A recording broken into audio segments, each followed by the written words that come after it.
Hi hello friends, ಎಲ್ರಿಗೂ ನಮಸ್ಕಾರ. ಎಲ್ಲರೂ ಹೇಗಿದ್ದೀರಾ? ಎಲ್ಲರೂ ಚೆನ್ನಾಗಿದ್ದೀರಾ ಅಂದ್ಕೊಂಡು ಇವತ್ತಿನ ವಿಡಿಯೋನ ಶುರು ಮಾಡ್ತಾ ಇದ್ದೀನಿ. ಏನಪ್ಪ ಮಾಡ್ತಾ ಇದ್ದೀನಿ ಅನ್ನೋದಾದರೆ, ಬೆಳಗ್ಗೆನೆ ಸ್ವಲ್ಪ ಬ್ಯಾಕ್ ಪೇನ್ ಸ್ಟಾರ್ಟ್ ಆಗಿಬಿಟ್ಟಿತ್ತು. ಹಂಗಾಗಿ ಒಂದು ವಾರದಿಂದ ಈ ರೀತಿ ಡ್ರೈ ಫ್ರೂಟ್ ಜ್ಯೂಸ್ನ ಕುಡಿತಾ ಇದ್ದೀನಿ. ತುಂಬಾ ಎಫೆಕ್ಟಿವ್ ಆಗಿದೆ. ಸೊ ಅಮ್ಮ ಮನೆಗೆ ಬಂದಮೇಲೆ ಈ ರೀತಿ ಡೈಲಿ ಮಾಡ್ಕೊಂಡು ಕುಡಿತಾ ಇದ್ದೀನಿ. ಹಂಗಾಗಿ ತುಂಬಾ ಚೆನ್ನಾಗಿ ವರ್ಕ್ ಆಗಿದೆ. ಹಂಗಾಗಿ ನಿಮಗೂ ಕೂಡ ತೋರಿಸ್ತಾ ಇದ್ದೀನಿ. ನಾನಿಲ್ಲಿ ಡ್ರೈ ಫ್ರೂಟ್ಸ್ನ ಯೂಸ್ ಮಾಡಿಕೊಂಡು ಈ ಒಂದು ಜ್ಯೂಸ್ನ ಮಾಡ್ಕೊತಾ ಇದ್ದೀನಿ. ಕಾಫಿ ಟೀ ಬದಲು ಬೆಳಗ್ಗೆನೆ ಈ ಒಂದು ಜ್ಯೂಸ್ ಕುಡಿದ್ರೆ ತುಂಬಾ ಆರೋಗ್ಯಕ್ಕೆ ಬೆನಿಫಿಟ್ ಇದೆ ಅಂತಲೇ ಹೇಳ್ಬೋದು. ಮೂಳೆಗಳು ಗಟ್ಟಿ ಆಗಲಿಕ್ಕೆ ತುಂಬ ಸಹಾಯ ಮಾಡುತ್ತೆ. ಹಾಗೆ ಬ್ಯಾಕ್ ಪೇನ್ ಏನಾದ್ರು ಇದ್ದರೆ ಅದು ಕೂಡ ರಿಲೀಫ್ ಆಗುತ್ತೆ.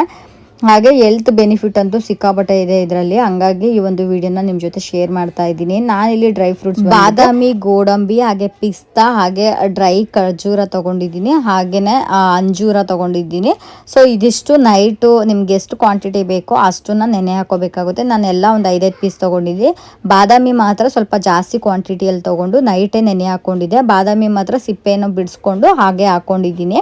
ಸೊ ಒಂದು ಮಿಕ್ಸಿ ಜಾರಿಗೆ ಎಲ್ಲನೂ ಸೇರಿಸ್ಕೊಂಡು, ಹಾಗೆ ನಾನು 3 ಜನಕ್ಕೆ ಮಾಡ್ತಿರೋದ್ರಿಂದ ಇಲ್ಲಿ 3 ಪಚ್ಚ ಬಾಳೆಹಣ್ಣನ್ನ ತೊಗೊಂಡಿದ್ದೀನಿ. ಈ ರೀತಿ ಸಣ್ಣದಾಗಿ ಕಟ್ ಮಾಡಿಕೊಂಡು ಈ ರೀತಿ ಬಾಳೆಹಣ್ಣನ್ನ ಹಾಕೋಬೇಕಾಗುತ್ತೆ.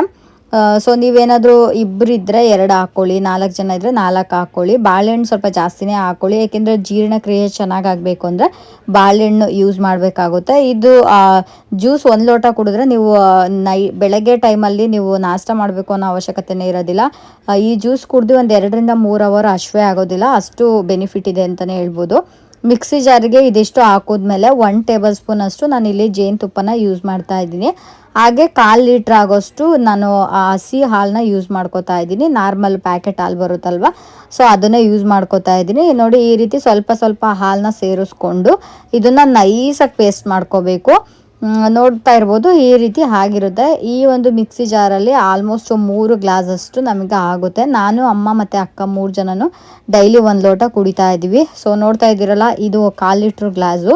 ಇದರಲ್ಲಿ 1 ಲೋಟ ಕುಡಿದ್ರೆ ಆರಾಮಾಗೆ ಬೆಳಗ್ಗೆ ನಾಷ್ಟ ಏನು ಮಾಡೋ ಅವಶ್ಯಕತೆನೇ ಇರೋದಿಲ್ಲ. ಇವಾಗ ಒಂದು ಮದುವೆಗೆ ಹೋಗೋದಿತ್ತು, ಹಂಗಾಗಿ ಈ ರೀತಿ ಸಿಂಪಲ್ಲಾಗಿ ರೆಡಿಯಾಗಿ ಮದುವೆಗೆ ಹೋಗೋಣ ಅಂದ್ಕೊಂಡ್ವಿ. ಸೊ ಅಮ್ಮ ಮನೆಯಿಂದ ಪಕ್ಕದ ಏರಿಯಾದಲ್ಲೇ, ಹಂಗಾಗಿ ಆಟೋ ಮಾಡಿಕೊಂಡು ನಾವಿವಾಗ ಚೌಟ್ರಿಗೆ ರೀಚ್ ಆದ್ವಿ. ನನ್ನ ಔಟ್ಫಿಟ್ ಬಂದ್ಬಿಟ್ಟು ಇದು ನಾನು ಮೀಶೋದಲ್ಲೇ ತೊಗೊಂಡಿದ್ದು ಡ್ರೆಸ್ಸು. ತುಂಬಾ ಚೆನ್ನಾಗಿದೆ.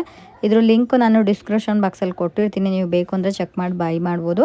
ಈ ಬೇಸಿಗೆಗಾಲ ಆಗಿರೋದ್ರಿಂದ ನಾವು ಸ್ಯಾರಿಯನ್ನು ವೇರ್ ಮಾಡಿರಲಿಲ್ಲ, ಬರೀ ಡ್ರೆಸ್ನೇ ಹಾಕೊಂಡು ಬಂದಿದ್ವಿ. ಅಕ್ಕ ಈ ರೀತಿ ಪರ್ಪಲ್ ಕಲರ್ ಡ್ರೆಸ್ನ ವೇರ್ ಮಾಡ್ಕೊಂಡಿದ್ಲು. ಹಾಗೆ ಅಮ್ಮನೂ ಕೂಡ ಅಷ್ಟೇ ಈ ರೀತಿ ಸ್ಯಾರಿನ ವೇರ್ ಮಾಡಿದರು. ಸೊ ಮದುವೆ ಅಂದಮೇಲೆ ಗಿಫ್ಟ್ ತೊಗೊಂಡೆ ಹಾಗೆ ಹೋಗೋದಕ್ಕಾಗುತ್ತಾ? ಸೊ ಹಂಗಾಗಿ ಬರುವ ದಾರಿಲೇ ನಾವು ಈ ರೀತಿ ಒಂದು ರಾಧಾಕೃಷ್ಣ ಫ್ರೇಮ್ನ ತೊಗೊಂಡು ಅಲ್ಲೇ ಪ್ಯಾಕ್ ಮಾಡಿಸ್ಕೊಂಡು ತೊಗೊಬಂದ್ವಿ. ಸೊ ನಾವು ಹೋಗೋಷ್ಟರಲ್ಲೇ ದಾರೆ ಎಲ್ಲ ಮುಗ್ದೋಗಿತ್ತಂತೆ. ಸೊ ಹಂಗಾಗಿ ಅರುಂಧತಿ ನಕ್ಷತ್ರ ತೋರಿಸ್ತಾ ಇದ್ರು.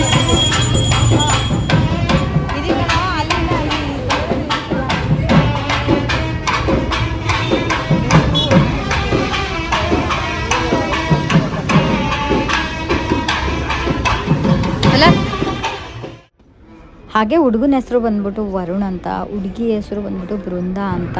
ಸೊ ಅಮ್ಮ ಮನೆ ಪಕ್ಕದಲ್ಲೇ ಇರೋದು. ಇವರು ತುಂಬ ದಿನದಿಂದ ಪರಿಚಯ ಆಗಿದ್ರಂತೆ, ಹಂಗಾಗಿ ಕಾರ್ಡ್ ಕೊಟ್ಬಿಟ್ಟು ಕರ್ಕೊಂಡಿದ್ರು.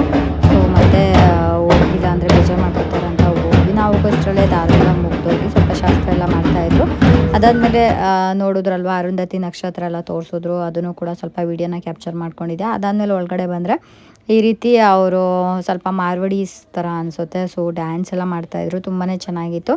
ಸೊ ನಾನಿಲ್ಲಿ ಕ್ಲಿಪ್ಪಿಂಗ್ಸ್ ಆ್ಯಡ್ ಮಾಡ್ತೀನಿ ನೋಡಿ. ತುಂಬಾ ಎಂಜಾಯ್ ಮಾಡಿದ್ವಿ ಅಂತಲೇ ಹೇಳ್ಬೋದು.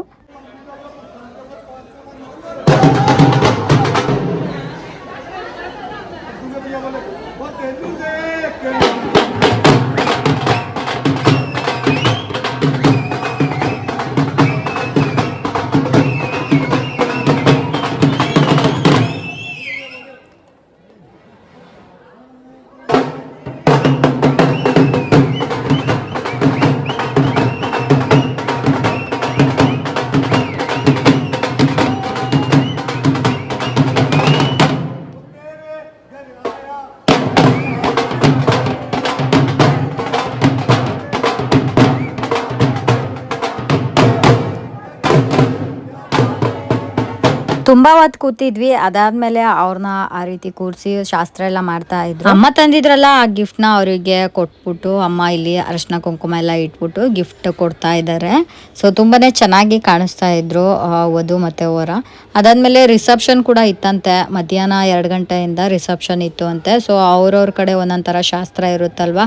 ಇದೆಲ್ಲ ಆದ್ಮೇಲೆ ಸ್ವಲ್ಪ ಹೊತ್ತು ಕೂತಿದ್ವಿ. ಸ್ವಲ್ಪ ಜನ ಡ್ಯಾನ್ಸ್ ಎಲ್ಲ ಮಾಡ್ತಾ ಇದ್ರು, ಅದು ನೋಡ್ಕೊಂಡು ಎಂಜಾಯ್ ಮಾಡ್ತಾ ಇದ್ವಿ. ಅಲ್ಲೇ ಅಮ್ಮ ಮನೆ ಪಕ್ಕದಲ್ಲೆಲ್ಲ ಅವರು ಕೂಡ ಬಂದಿದ್ರು, ಅವರು ಕೂಡ ಮಾತಾಡಿಸ್ತಾ ಇದ್ರು. ಇದೆಲ್ಲ ಆದಮೇಲೆ ನಾವು ಫೈನಲಿ ಊಟಕ್ಕೆ ಬಂದಿದ್ದು. ಮದುವೆಗೆ ಬಂದಮೇಲೆ ಊಟ ಮಿಸ್ ಮಾಡೋದಕ್ಕಾಗುತ್ತಾ, ಹಂಗಾಗಿ ಫಸ್ಟ್ನೇ ಪಂಕ್ತಿನೇ ನಮ್ಮದು. ಸೊ ನೋಡ್ಬೋದು ಎಂಟ್ರೆನ್ಸಲ್ಲೇ ಕೂತಿದ್ದೀವಿ. ಊಟ ಅಂತೂ ತುಂಬಾ ಚೆನ್ನಾಗಿತ್ತು. ಹಾಗೆ ಅಮ್ಮಂಗೆ ಅಲ್ಲದೆ ಒಬ್ಬರು ಅಂಕಲ್ ಮಾತಾಡಿಸ್ತಾ ಇದ್ರು. ಅವರು ಮದುವೆ ಆಗ್ತಾ ಇದ್ದಾರಲ್ಲ ಅವ್ರ ರಿಲೇಷನ್ ಅಂತ. ಸೊ ಮದುವೆ ಎಲ್ಲ ಹೆಂಗೆ ನಡೀತಾ ಇದೆ ಅಂತ ಎಲ್ಲ ಕೇಳ್ತಾ ಇದ್ರು. ತುಂಬಾ ಚೆನ್ನಾಗಿತ್ತು. ಹಾಗೆ ಊಟದಲ್ಲಿ ಇಷ್ಟೆಲ್ಲ ವೆರೈಟಿ ಮಾಡಿಸಿದ್ರು. ಸೊ ಅದಾದಮೇಲೆ ತಾಂಬೂಲ ಕೊಟ್ಟರು, ಅದನ್ನು ಇಸ್ಕೊಂಡು ನಾವು ಇವಾಗ ಮನೆಗೆ ಹೋಗಬೇಕು. ಸೊ ಆಟೋದಲ್ಲಿ ಹೋಗೋಣ ಅಂದ್ಕೊಂಡು ಆಟೋ ಬುಕ್ ಮಾಡಿದ್ದೀವಿ. ಸೊ ಫ್ರೆಂಡ್ಸ್ ಮನೆಗೆ ಬಂದು ರೀಚ್ ಆದ್ವಿ. ಇವಾಗ ಮದುವೆ ಎಲ್ಲ ಮುಗಿಸ್ಕೊಂಡು ಬರೋಷ್ಟರಲ್ಲೇ ಸುಸ್ತಾಗ್ಬಿಟ್ಟಿತ್ತು. ಸೊ ಇವತ್ತಿನ ವ್ಲಾಗ್ ಇಷ್ಟೇ, ತುಂಬ ಸಿಂಪಲ್ಲಾಗಿ ವಿಡಿಯೋ ಮಾಡಿದ್ದೀನಿ. ನಿಮ್ಗೇನಾದರೂ ಈ ವಿಡಿಯೋ ಇಷ್ಟ ಆಗಿದ್ರೆ ಏನು ಮಾಡಬೇಕು ಗೊತ್ತಲ್ಲ, ಲೈಕ್ ಮಾಡಿ, ಶೇರ್ ಮಾಡಿ, ಕಮೆಂಟ್ ಮಾಡಿ. ಮತ್ತೊಂದು ವಿಡಿಯೋದಲ್ಲಿ ನೆಕ್ಸ್ಟ್ ಸಿಗ್ತೀನಿ. Thank you for watching. Love you all. Take care. Bye.